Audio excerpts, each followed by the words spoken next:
बातमी बघूयात। Pune railway station समोर असणाऱ्या महात्मा गांधीजींच्या पुतळ्याची एका माथेफिरूनं विटंबना करायचा प्रयत्न केला। हातामध्ये कोयता घेऊन सूरज शुक्ला नावाचा हा माथेफिरू थेट पुतळ्यावरती चढला।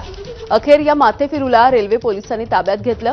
त्याने भगव्या रंगाचा कुर्ता घातला होता आणि या व्यक्तीच्या हातामध्ये कोयता सुद्धा होता। महात्मा गांधींच्या पुतळ्याच्या चौथऱ्यावरती तो दिसला।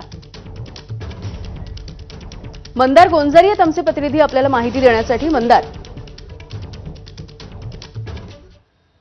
काल रात्री हा प्रकार घडला। महात्मा गांधींचा जो पुतळा आहे बरोबर पुणे स्टेशनच्या बाहेर त्या चौथऱ्यावरती एक व्यक्ती चढून त्याच्या हातामध्ये कोयता असल्याचं तिथं असलेल्या प्रवाशांनी पाहिलं।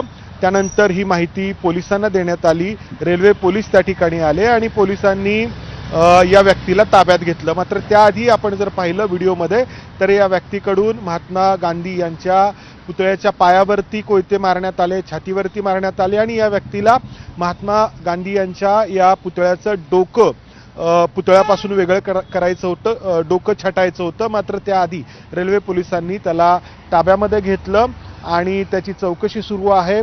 शुक्ला नावाचा हा व्यक्ती कोणत्या संघटनेशी संबंधित आहे का, त्यांनी हे कृत्य का केलं याचा तपास पोलीस करतायत। खरं तर आपण पाहतो संपूर्ण जगभरामध्ये महात्मा गांधींचे पुतळे आहेत, त्यांच्या नावाने रस्ते आहेत।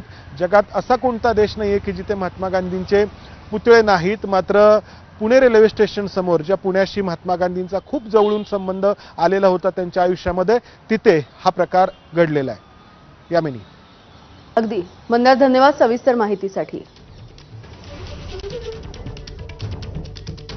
आणि यानंतर बुलेटिनमध्ये अगदी छोटासा ब्रेक। बघत रहा एबीपी माझा।